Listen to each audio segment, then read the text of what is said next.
我的妈，家人们谁懂啊？看完今天这玩意儿，我感觉我的 CPU 快烧了，整个人都 emo 了。开局就是一场惨烈车祸，一个大肚子孕妇被撞，然后画面一转，8个月前，好家伙，又是这种倒叙，导演生怕我们看不懂他那高端的叙事手法是吧？故事还得从咱们的女主凯茜说起，她爹是个包工头，被一个叫塞穆尔的下头男欠了血汗钱，还被车给撞了，现在躺在医院里等钱救命。于是凯茜踏上了漫漫讨薪路。另一边，咱们的男主华莱士集团的霸总文森特正面临着一场生死劫，不是商战，也不是家族内斗，而是一个算命先生给他算了一卦，说他阳气过剩，6个月内必须找到一个身上有花朵胎记的女人睡觉才能阴阳调和，不然就得嗝屁。我直接好家伙，这都21世纪了，还有这种歪歪网文照进现实的设定。虽然男主嘴上说着这纯属扯淡，但他那失眠多梦还吐血的 debuff 让他心里也直打鼓。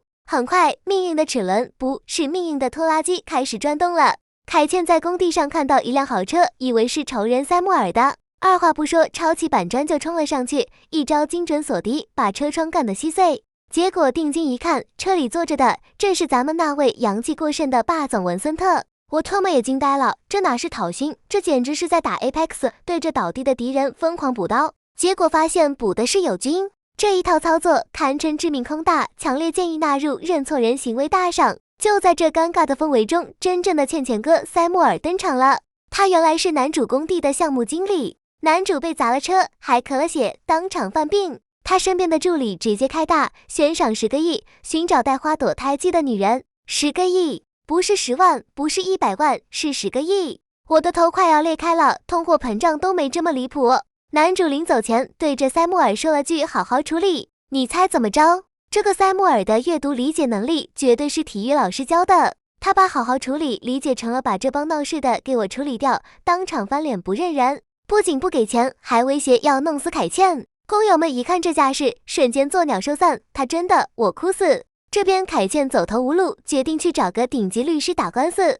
你猜他去的律所是谁开的？没错，就是男主文森特的。与此同时，男主他妈也没闲着，给他找了20多个带花朵胎记的名媛，堪称年度后宫选秀，准备让他挨个面试。男主烦得不行，直接下令今天任何找他的女人一律轰出去。然而更逆天的还在后头，男主的秘书，一个暗恋他的千金小姐，为了得到男主，居然在汤里下了祖传迷情剂，准备霸王硬上弓。男主当然不喝，可巧了嘛，这不是偷偷溜进办公室想找律师的凯茜又累又渴，看见桌上有碗汤，端起来就给干了。我绷不住了，这简直是新手村的送命题啊！果不其然，药效发作，凯茜浑身发热，正好撞见了男主。他一看，哟，这不是那个渣男吗？而男主一瞧，我的妈，这女的身上居然有花朵胎记，他当即认定这绝对是老妈派来的演员，连剧本都写好了，扮演一个苦情民工女儿来接近我。于是，在一个以为是药效发作，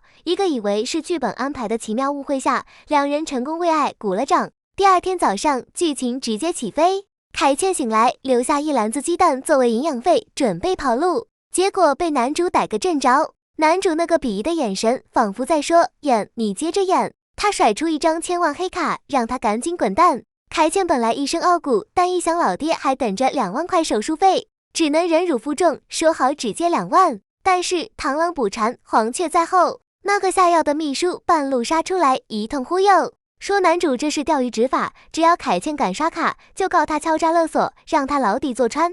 凯茜一个乡下姑娘哪懂这些，当场就被吓懵了，乖乖交出了黑卡。那位秘书拿到卡，转头就开启了疯狂扫货模式，1分钟几百万，眼睛都不眨一下。男主这边手机消费短信叮叮当当响个不停，他一看，好家伙，说好只要2万，转眼就刷了几百万去马尔代夫度假了。这下凯茜拜金女骗子的形象在他心里是彻底坐实了，他怒不可遏，感觉自己被耍得团团转。而另一边，凯茜和他爹的处境堪称人间惨剧，钱没了，还被男主家开的医院赶了出来，在除夕夜流落街头。天上是男主家放的绚烂烟花，地上是父女俩的饥寒交迫。导演，你真的我哭死，这对比也太刻意了。更离谱的是，男主发现自从那一夜之后，自己腰不酸了，腿不疼了，也不吐血了，病竟然好了。他和他家人都以为是老妈找的那个演员起了作用。故事在这里完成了一个骇人的闭环。画面回到开头，凯茜怀着孕，开着破车载着再次病危的爹去医院，结果在路上被男主的车给撞了。男主下车一看，整个人都傻了。